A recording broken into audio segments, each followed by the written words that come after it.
Chegando na nossa terceira e última parte da aula sobre números complexos, a gente vai discutir um pouquinho sobre a representação gráfica e trigonométrica do número complexo.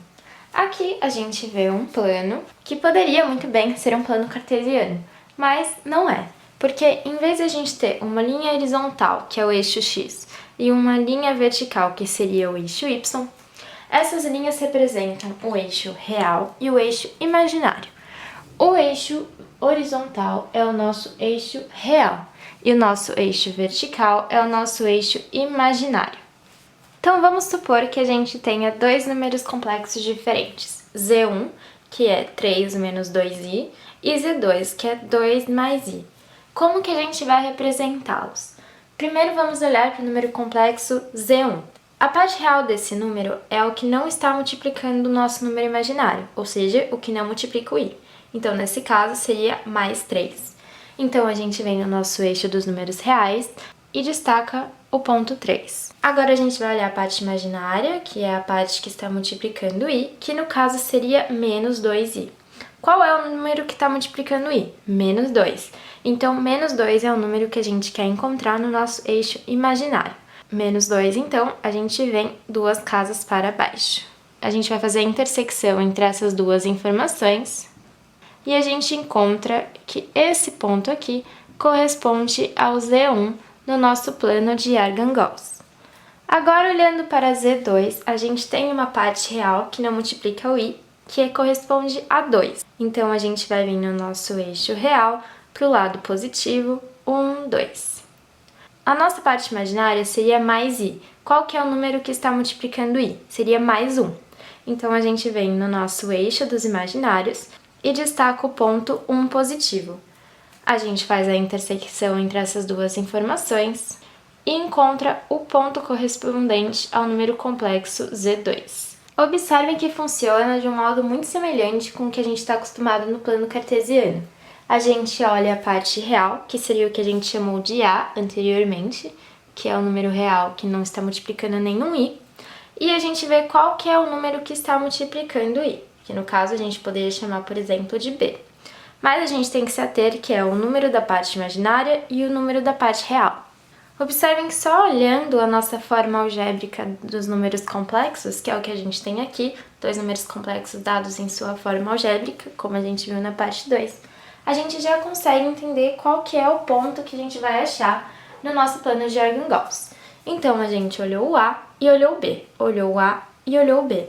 Isso é o que a gente vai chamar de afixo, que seria como a localização do ponto no nosso plano. Então, o afixo de um número imaginário é dado pela sua parte real, por exemplo, A, e a sua parte imaginária, por exemplo, B.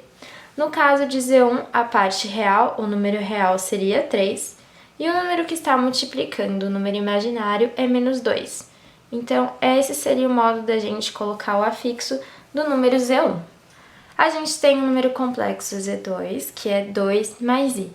Qual seria o conjugado de Z2? O conjugado de Z2, que a gente vai representar dessa forma aqui, seria a mesma parte real, a gente mantém a parte real com o mesmo sinal e inverte o sinal da parte imaginária. Então, no caso, ficaria 2 menos i. E agora a gente vai procurar esse ponto no nosso plano. A parte real é 2, então a gente vem no nosso plano real, no nosso eixo real, e procura o ponto 2. Na parte imaginária, a gente tem i sendo multiplicado por menos 1, então a gente vai vir no eixo imaginário e procurar o ponto menos 1. Aqui seria esse. A gente vai cruzar as informações e a gente encontrou que o afixo correspondente ao conjugado de Z2 é exatamente este daqui. Aqui a gente pode observar, então, que quando a gente tem no mesmo plano de Argand-Gauss um número complexo e o seu conjugado, eles apenas se invertem no eixo horizontal. Então, é como se eles estivessem espelhados no eixo dos reais, que é esse eixo horizontal aqui. Vamos entrar em novas teorias agora. Primeiro, a gente vai retomar essa coisa de plano de Argand-Gauss, achando o ponto desse número complexo, o afixo desse número complexo, dentro do nosso plano. Então, a gente tem uma parte real igual a 4, então a gente vai vir no ponto 4, E a parte imaginária, a gente tem mais 3 multiplicando o i. Então, a gente quer o ponto 3 no nosso eixo imaginário.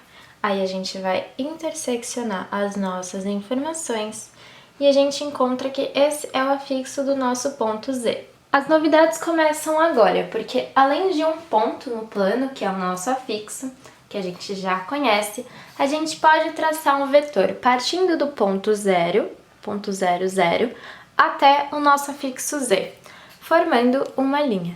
Essa linha é o que a gente vai chamar de módulo do Z, ou seja, módulo desse nosso número complexo.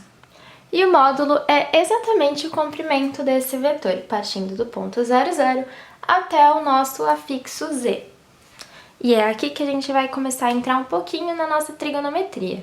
Como a gente encontra o nosso afixo? A partir de pontos que a gente encontrou no nosso eixo dos reais e no eixo dos imaginários, a gente já sabia que esse ponto se encontrava na unidade 4 do eixo dos reais e a gente partir da unidade 3 do eixo dos imaginários. Então, a gente sabe que se a gente formasse um triângulo entre o eixo real, o módulo Z e uma projeção ortogonal a partir do nosso afixo, a gente vai ter um triângulo retângulo. E os lados são formados justamente pelos dados do nosso afixo, então tem um lado 4 e um lado 3, que é a parte real e a parte imaginária do nosso número complexo, e o módulo é a hipotenusa. E daqui a gente já vai tirar uma propriedade e uma conclusão importante. Se aqui a gente tem um triângulo retângulo, a gente poderia resolver para achar o módulo a partir da conta de Pitágoras. E Pitágoras fala que a gente tem que fazer a hipotenusa ao quadrado igual cateto ao quadrado mais cateto ao quadrado. Eu vou passar esse ao quadrado com uma raiz, então é como se eu tirasse a raiz do módulo ao quadrado e tirasse a raiz de toda essa soma, e essa soma toda vai ficar dentro de uma grande raiz quadrada. Então, a gente tem raiz quadrada de 4 ao quadrado mais 3 ao quadrado. Resolvendo essa raiz, a gente pode substituir o 4 ao quadrado por 16, porque 4 vezes 4 é igual a 16. 3 ao quadrado, 3 vezes 3 é igual a 9. 16 mais 9 é igual a 25. E a raiz quadrada de 25 é 5, porque a gente tem 5 vezes 5 igual a 25. Então, o módulo desse número complexo aqui seria igual a 5. Então, a partir daqui, a gente pode tirar como conclusão. A gente tem que o nosso módulo é igual ao lado A, ou seja, o número real que está na nossa parte real ao quadrado, mais o número que está multiplicando I ao quadrado, ou seja, B ao quadrado. E quando a gente isola o módulo de um lado, a gente encontra que o módulo de um número complexo é igual a raiz quadrada de A ao quadrado mais B ao quadrado.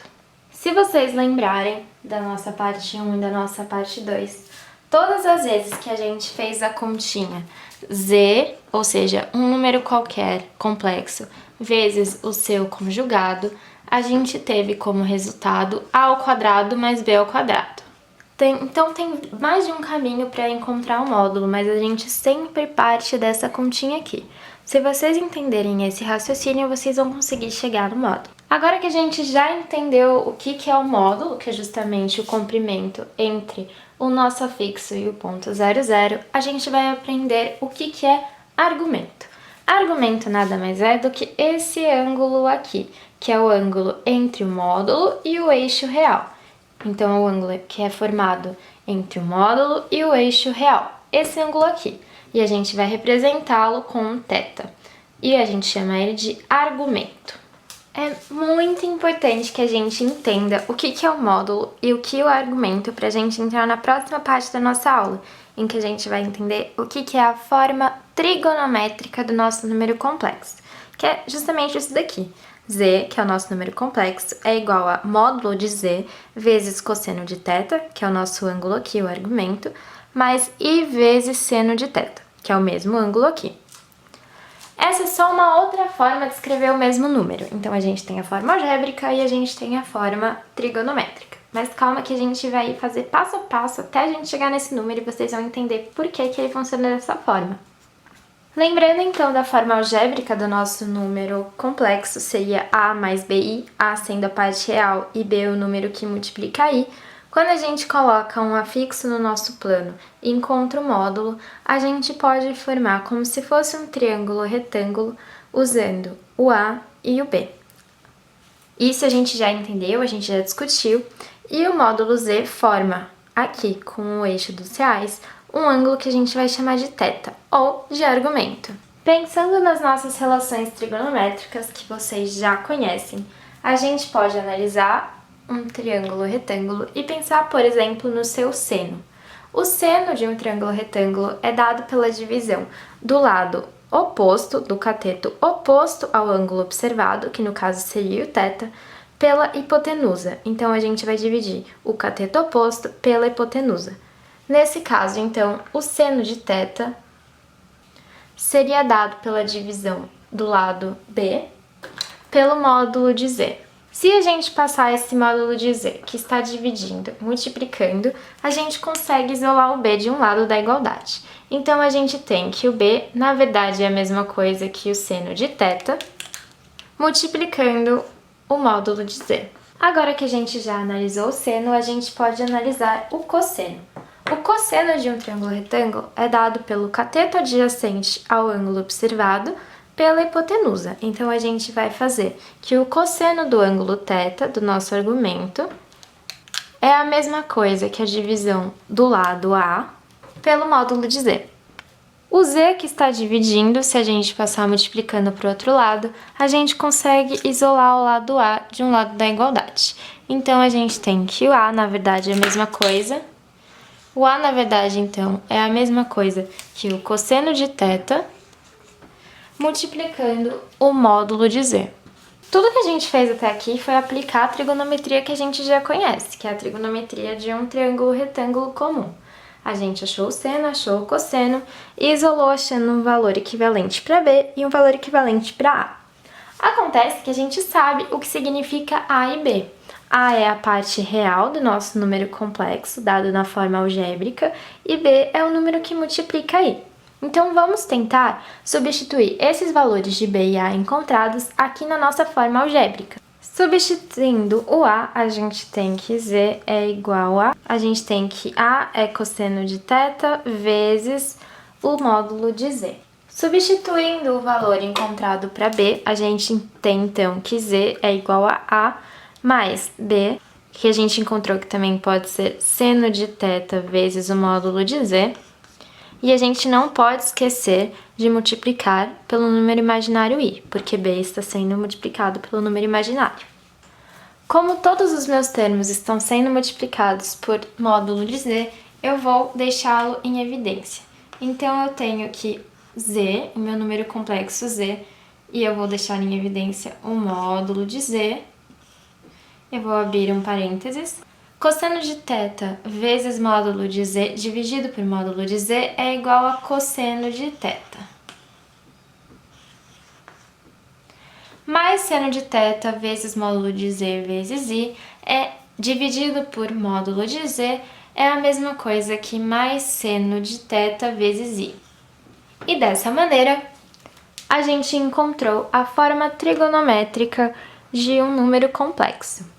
Se vocês entenderam esse raciocínio, não tem erro, porque vocês aprenderam, que foi exatamente o que a gente fez aqui, a passar um número complexo em sua forma algébrica para sua forma trigonométrica. E vocês conseguem fazer o processo contrário, é só resolver substituindo as informações aqui na forma trigonométrica que vocês acabam na forma algébrica. Lembrando que eles são o mesmo número, tudo bem? Escrito de formas diferentes. É o número Z e o número Z. O mesmo número escrito de formas diferentes. A dica que eu tenho para vocês nesse momento, nessa parte da aula, é rabisquem, desenhem. Faz o plano de Argand-Goss fazendo o eixo dos reais com o eixo dos imaginários. Acha o afixo do jeito que a gente já aprendeu a fazer. Desenha o módulo, encontra os catetos, que seria A e B. Coloque o argumento aqui, ou onde ele estiver. E vai fazendo as continhas com a trigonometria que vocês já conhecem, que é achar seno, achar cosseno, e substitui na nossa forma algébrica. Não tem erro, vocês conseguem. Mas Se vocês desenharem, é muito mais fácil e vai ser muito mais difícil de vocês se confundirem.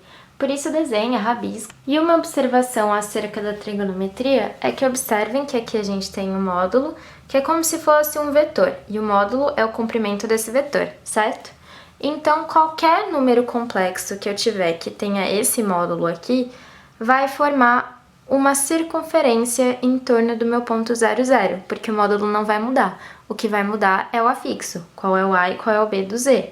Só que se vocês encontrarem vários números complexos que o módulo são iguais, eles vão necessariamente estar dentro de uma circunferência, porque o raio vai ser sempre igual. Já chegando no final da aula, vamos falar um pouquinho sobre potência. Mais uma vez, como vocês já viram, a potência de I não é difícil, né? Porque só tem 4 possíveis resultados, mas às vezes os números complexos não são só a sua parte imaginária, eles podem ter uma parte real também.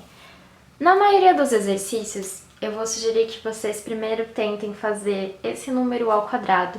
Se não estiver numa fração, eu sugiro que vocês tentem fazer esse número ao quadrado, porque muitas vezes quando você faz ao quadrado, acaba cancelando a parte real ou a parte imaginária. Geralmente dá certo. Mas se for um exercício mais complicadinho, eu quero mostrar isso daqui para vocês. Quando vocês têm a potência de um número complexo, vocês podem transformar esse número na sua forma algébrica, na sua forma trigonométrica e fazer o seguinte. Vocês vão elevar o módulo à mesma potência e vocês vão multiplicar o ângulo por essa potência n.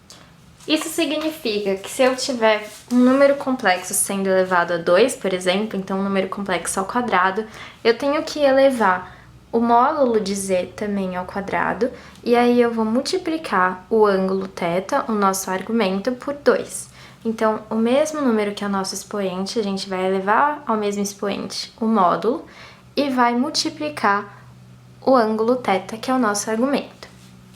Novamente, isso é para exercícios muito específicos, geralmente os exercícios que exigem potência, a gente consegue fazer ou elevando ao quadrado e usando aquela regrinha do i, ou então racionalizando.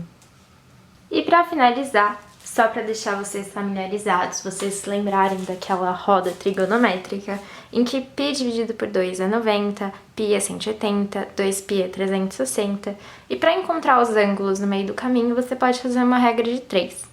É importante vocês se lembrarem disso porque em algumas formas trigonométricas dos números complexos, vocês podem ver o π envolvido, e aí é dessa forma.